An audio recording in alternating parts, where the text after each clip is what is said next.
on refait la Réunion. Olivier Bassan, Jean-Louis Rabou, Éric Michel. Bonjour Alex. Bonjour messieurs. Alex. Bonjour Alex. Bonjour, je voudrais d'abord dire à l'auditeur précédent qu'il ne s'inquiète pas, il y a des gens à la Commission européenne qui sont en train de s'occuper de le détruire, notre système de retraite. Et pendant l'état de grâce dont parlait Monsieur Bassan, effectivement, il y a certaines mesures qui vont être mises en place et ça ne sera pas pour notre bien. Est-ce que vous serez partisan, vous, de grandes réformes de notre société ?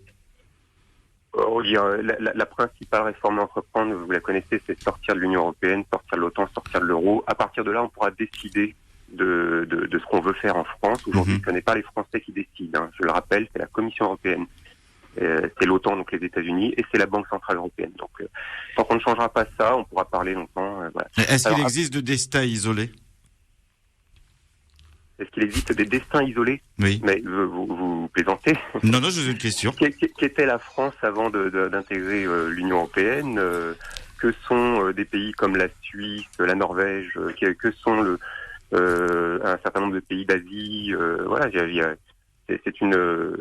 on essaie de détourner l'attention des Français en leur faisant croire que la France ne serait rien, serait encore plus mal en point si elle était hors de l'Union européenne. Alors que c'est exactement le contraire. Bon, c'était pas le but de mon appel. Je voulais répondre à votre question du jour. Est-ce qu'on s'intéresse au procès du pompier pyromane présumé, voilà, oui, présumé, tout à fait, rappelons-le. Moi, j'espère que les Réunionnais s'intéresseront bientôt aux véritables pompiers pyromanes de ce monde, notamment de l'OTAN, l'organisation du traité de l'Atlantique Nord. C'est un pompier qui essaie d'éteindre des incendies qu'il a lui-même allumés dans le monde entier.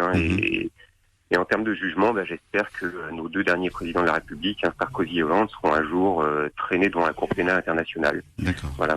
Alors, juste un petit mot sur un sujet d'actu. Là, je vois dans la presse ce matin que la fédération du Parti socialiste du Nord est en déficit d'1 million d'euros pour cause de défaites électorales successives.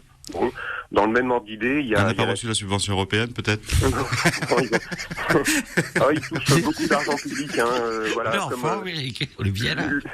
le Parti socialiste, les Républicains, tout ça touche beaucoup d'argent public. Et il y a la Cour des comptes, pas la Cour des comptes, la CNCCFP a publié le 31 décembre au journal officiel les comptes des partis politiques français. On s'aperçoit que des petits partis comme EELV et l'UDI sont absolument ruinés, mais aussi l'UMP, les Républicains, sont à moins 35 millions d'euros à la fin 2014.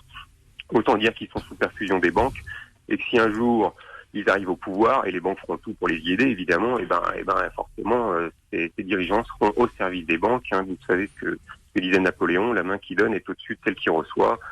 Et c'est ce qui nous attend, hélas. Voilà. Merci Alex de votre intervention sur RTL Réunion. Merci à vous. Bonne journée Alex. RTL Réunion.